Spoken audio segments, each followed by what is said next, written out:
ധന്യനായ ഏകാധിപതിയും രാജാതിരാജാവും കർത്താതികർത്താവും താൻ മാത്രം അമർത്യതയുള്ളവനും അടുത്തുകൂടാത്ത വെളിച്ചത്തിൽ വസിക്കുന്നവനുമായ സർവശക്തനായ ദൈവത്തിന് ബഹുമാനവും നിത്യബലവും ഇന്നും എന്നേക്കും ഉണ്ടാകട്ടെ.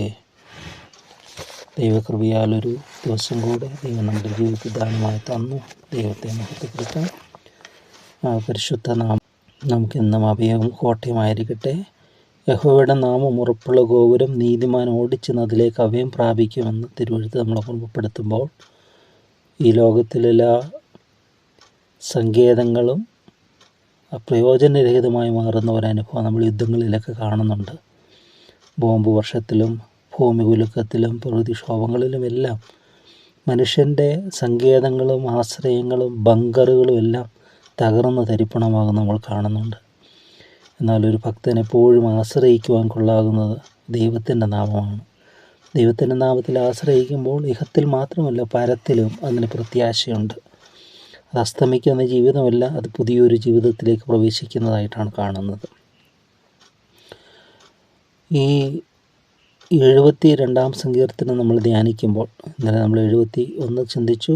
72-ാം സങ്കീർത്തനം ചിന്തിക്കുമ്പോൾ ഇതിനകത്ത് ആവർത്തിച്ച് പറയുന്നൊരു കാര്യമാണ് ചന്ദ്രനുള്ളിടത്തോളം, സൂര്യനുള്ളിടത്തോളം എന്ന് ആവർത്തിച്ച് പറയുകയാണ്.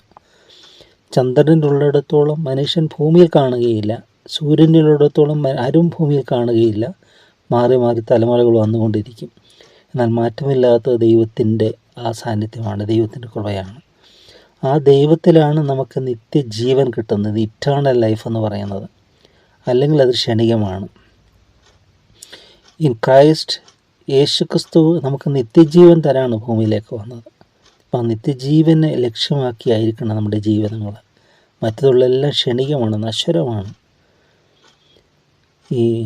നമ്മൾ ഓരോ ജീവിതങ്ങൾ കണ്ടിട്ട് നമ്മൾ അത് പഠിക്കണം. അത് നമ്മുടെ ജീവിതത്തിൽ തന്നെ നമ്മൾ തിരിഞ്ഞു നോക്കണം, എന്താണ് നമ്മുടെ ജീവിതത്തിൻ്റെ ലക്ഷ്യം. അത് നന്നായിട്ട് നമ്മൾ ഇന്നലെ ചിന്തിച്ചതുപോലെ ബാല്യം മുതൽ തന്നെ അത് ഭാഗ്യം ലഭിക്കുന്നവർ ഭാഗ്യശാലികളാണ്. എപ്പോഴോ എവിടെയോ വെച്ച് എങ്ങനെയോ തട്ടിക്കൂട്ടി ഒരു ക്രിസ്തീയ ജീവിതം നയിക്കുക എന്നുള്ളതല്ല. സുബോധത്തോടെ, വിവേകത്തോടെ, നല്ല ചിന്തയോടെ, നല്ല തീരുമാനത്തോടെ, ഞാൻ തിരഞ്ഞെടുത്ത് ശരിയാണെന്നുള്ള ബോധ്യത്തോടെ, ഉത്തമ ബോധ്യത്തോടെ, അനുഭവത്തിൻ്റെ തെളിവോടുകൂടെ ആ ദൈവത്തെ രുചിച്ചറിയുകയും ദൈവത്തോടുകൂടെ ജീവിക്കുകയും ദൈവേഷ്ടത്തിന് നമ്മളെ തന്നെ സമർപ്പിക്കുകയും ചെയ്യുന്നതാണ്. എന്തൊക്കെയോ ചെയ്ത് കൂട്ടിയിട്ട് വന്ന് എന്തെങ്കിലും പ്രാർത്ഥന കഴിക്കുന്നതല്ല ജീവിതം. ദൈവേഷ്ടത്തിന് സമ്പൂർണ്ണമായി അർപ്പണം ചെയ്യുന്നതാണ്. നിൻ്റെ ഇഷ്ടം സ്വർഗത്തിലെ പോലെ ഭൂമിയിലുമാകണമേ എന്നുള്ള പ്രാർത്ഥനയും അതിനുള്ള നമ്മുടെ സമർപ്പണവുമാണ് ദൈവം നമ്മൾ ആഗ്രഹിക്കുന്നത്. അതുകൊണ്ട് നമ്മുടെ ജീവിതങ്ങളിൽ ശോധന ചെയ്യാം. ഇവിടെ 72-ാമത്തെ സങ്കീർത്തനം 2-ാമത്തെ പുസ്തകത്തിലെ അവസാനത്തെ പുസ്തകമാണ്. 72-ാമത്തെ സങ്കീർത്തനം ഇത് ശലോമോൻ്റെ ഒരു സങ്കീർത്തനമെന്നാണ് ശീർഷകമെങ്കിലും ശലോമോൻ്റേതല്ല, അത് ദാവീദിൻ്റെ തന്നെ സങ്കീർത്തനമാണ്. ശലോമോനത് ക്രോഡീകരിച്ച് അത് സങ്കീർത്തനമാക്കി മാറ്റിയെന്ന് വേണമെങ്കിൽ പറയാം. ദാവീദിൻ്റെ ഒരു പ്രാർത്ഥനയാണിത്. ഇത് തൻ്റെ രാജാഭിഷേക സമയത്ത് ശലോമോൻ ചൊല്ലുവാൻ വേണ്ടി ക്രോഡീകരിച്ചതാണെന്ന് പറയപ്പെടുന്നു. കാരണം ഈ സങ്കീർത്തനത്തിൻ്റെ ആരംഭത്തിലും വാക്യങ്ങളിലും എല്ലാം അത് തന്നെ പ്രതിക്കുന്നത്. മാത്രമല്ല ഇതിൻ്റെ അവസാന വാക്യം 20-ാമത്തെ വാക്യത്തിൽ ഇശായി പുത്രനായ ദാവീദിൻ്റെ പ്രാർത്ഥനകൾ ഇത് അവസാനിച്ചിരിക്കുന്നു എന്ന് പറഞ്ഞുകൊണ്ടാണ് അവസാനിക്കുന്നത്. അതുകൊണ്ട് അത് ക്രോഡീകരിച്ചത് അല്ലെങ്കിൽ അതിനുവേണ്ടി ദാവീദിൻ്റെ മരണശേഷമായിരിക്കാം. ഇത് ആ സങ്കീർത്തനമായി രൂപപ്പെടുത്തിയെടുത്തതും അത് ചേർത്ത് വെച്ചതും ശലോമോനായിരിക്കാം. അതുകൊണ്ടാണ് ശലോമോൻ്റെ സങ്കീർത്തനം എന്ന് പറയുന്നത്. പക്ഷേ ശലോമോൻ്റെ അല്ല, ദാവീദിൻ്റെ പ്രാർത്ഥനയാണ് ഈ സങ്കീർത്തനം എന്ന് പറയുന്നത്. ഇവിടെ ഇതിൽ തന്നെ ഈ വാക്കുകളിൽ തന്നെ ഉള്ളടങ്ങിയിരിക്കുന്നതായിട്ട് കാണാം. ദൈവമേ, രാജാവിന് നിൻ്റെ ന്യായവും രാജകുമാരൻ നീതിയും നൽകണമേ. അവൻ നിൻ്റെ ജനത്തെ നീതിയോടും നിൻ്റെ ഇളയവരെ ന്യായത്തോടും കൂടെ പരിപാലിക്കട്ടെ. ദൈവമേ, രാജാവിന് നിൻ്റെ ന്യായം. അപ്പോൾ ദാവീദ് രാജാവ്, രാജകുമാരൻ ശലോമോൻ, രാജകുമാരൻ നീതി നൽകണമേ.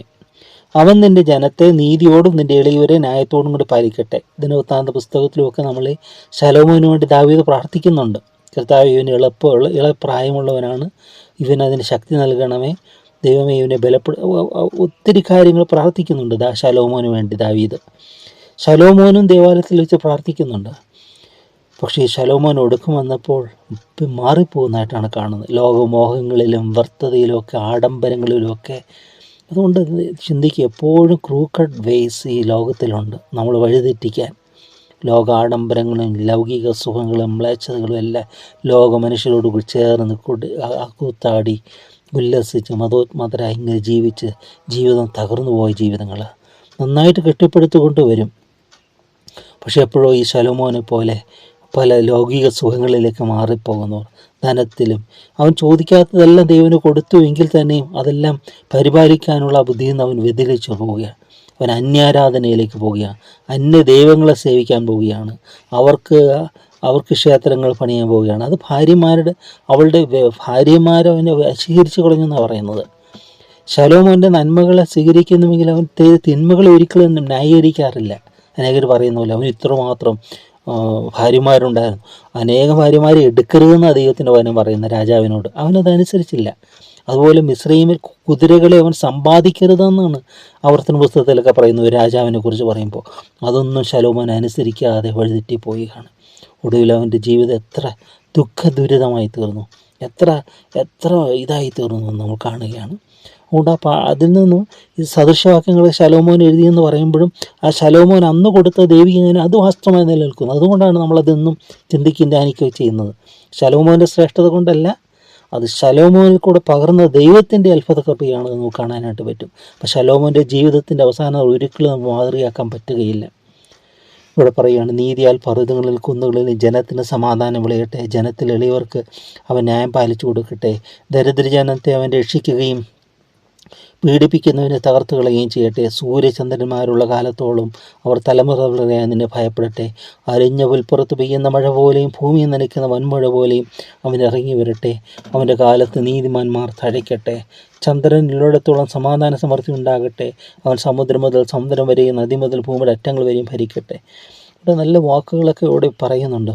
സൂര്യചന്ദ്രന്മാരുള്ള കാലത്തോടും തലമുറകളെ അതിനെ ഭയപ്പെടട്ടെ എന്നൊക്കെ പറയുമ്പോൾ ഇത് മിശിഹാനിക് സാംസ്, യേശു എന്ന രാജാവിനെ കുറിക്കുന്നതാണെന്നുള്ള ചിന്തയും ഉണ്ട്. അത് തന്നെയാണ് ഇതിൽ മറഞ്ഞിരിക്കുന്നത്. സങ്കീർത്തനത്തിലൊക്കെ പുതിയ നിയമത്തിൽ കോട്ട് ചെയ്യുന്നില്ലെങ്കിലും സങ്കീർത്തനത്തിലെല്ലാം യേശുവിനെ കുറിച്ചാണ് അത് പ്രവചനാത്മകമായി പറഞ്ഞിരിക്കുന്നത്. ഈ രാജാവ് അതാണ്, സൂര്യചന്ദ്രന്മാരുള്ള കാലത്തോളം. മറ്റാരുടെ പേരാണ് അങ്ങനെയുള്ളത്? ഇല്ല, എല്ലാവരും മാറ്റപ്പെട്ടു. കൈസറന്മാരുടെ നാശം, അത് സീസേഴ്സ്, അവരുടെ നാശം, മുഗളന്മാരുടെ ഭൗതികാവഷ്ടങ്ങളും ഓട്ടോമന്മാരുടെ ശേഷിപ്പും ഇതെല്ലാം നമുക്ക് കാണാം. അതെല്ലാം അസ്തമിച്ചു പോയി. ചാർലിമെയിൻ, മാക്സിമിലിയൻ, നെപ്പോളിയൻ തുടങ്ങിയവരെല്ലാം ദൃഷ്ടിയിൽ നിന്ന് നിഴൽ പോലെ മാഞ്ഞുപോയി. അവരെല്ലാം എന്തൊക്കെയോ ആയിരുന്നു, ഇപ്പോൾ ശൂന്യം. എന്നാൽ യേശു എന്നേക്കും വാഴുകയാണ്. എല്ലാവരൊന്നും അവൻ വ്യത്യസ്തനാണ്. നെപ്പോളിയൻ പോലും പറഞ്ഞു, ഞങ്ങൾ വാളുകൊണ്ട് വെട്ടിപ്പിടിച്ച രാഷ്ട്രങ്ങളാണ്, ഞങ്ങളിത് ഒന്നുമില്ലാത്തവരായി തീർന്നു. എന്നാൽ നീ മനുഷ്യഹൃദയങ്ങളിൽ സ്നേഹത്തിൻ്റെ സാമ്രാജ്യം സ്ഥാപിച്ചു, അത് ഇന്നും നിലനിൽക്കുന്നുവെന്ന്. ഗലീലിയോ എന്ന് പറയുന്ന ഒരു അദ്ദേഹത്തിന് ഏറ്റുപറച്ചിലുണ്ട്. സെൻഖിലേന ദ്വീപിലേക്ക് അവൻ നാടുകടത്തപ്പെട്ടപ്പോൾ അവൻ പാടിയ അവൻ ഏറ്റുപറഞ്ഞതാണ് ഈ വാക്കുകൾ. അതുകൊണ്ട് നമ്മൾ ചിന്തിക്കുക, ഇവിടെ രാജാതിരാജാവായ യേശു താൻ മാത്രം അമർത്തുള്ള എന്നേക്ക് വസിക്കുന്നു. ഈ അലക്സാണ്ടർ ചക്രവർത്തിക്ക് മരണക്കിടക്കയിൽ വെച്ച് മനസ്സിലായി അദ്ദേഹം ഒന്നുമില്ല എന്ന്.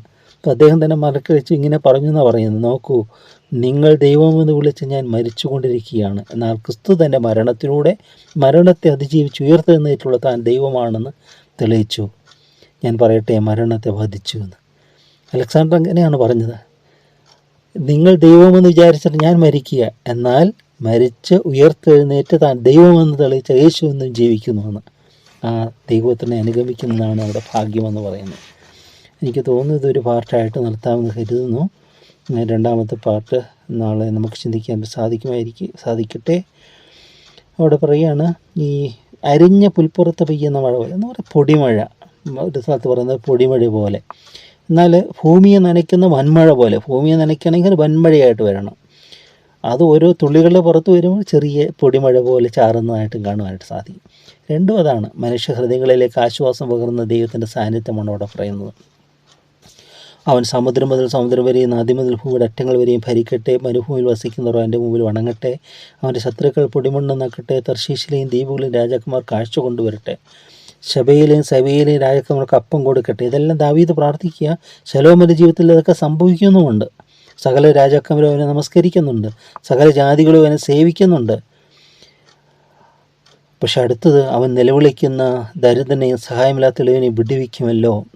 ഇവിടെ ഈ ശേബാരാജ്ഞി വരുന്നുണ്ട് ശലോമോനെ കാണുവാൻ.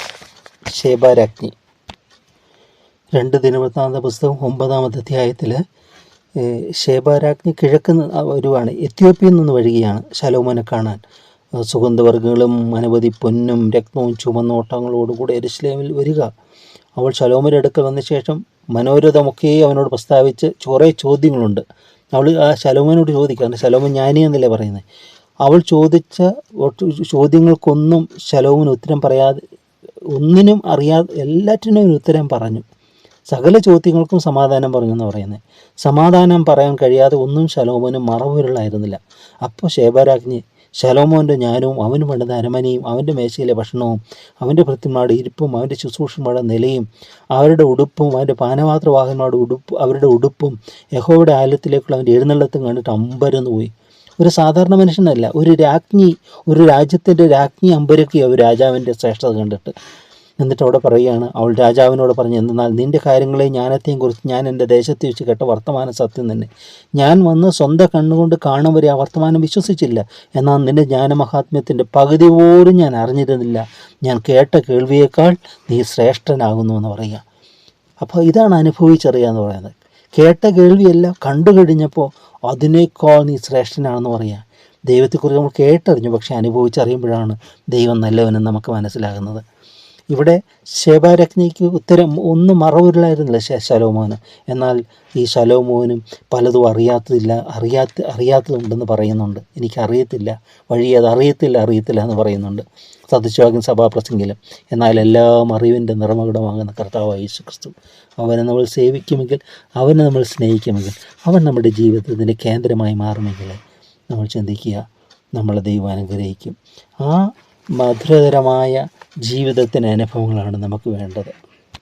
ഈ അനുഭവങ്ങളുണ്ടെങ്കിലേ നമുക്ക് ദൈവത്തെ സാക്ഷിക്കാൻ പറ്റത്തുള്ളൂ, ദൈവത്തോട് സ്നേഹം നമുക്ക് വരത്തുള്ളൂ. ദൈവത്തെ ടെസ്റ്റിമോണി നമ്മുടെ ജീവിതത്തിൽ ദൈവത്തെ സാക്ഷിക്കണം. നമ്മുടെ ജീവിതത്തിൽ അനുഭവങ്ങൾ വേണം. അതിന് നമ്മൾ ദൈവത്തെ തേടുന്നവരാണോ?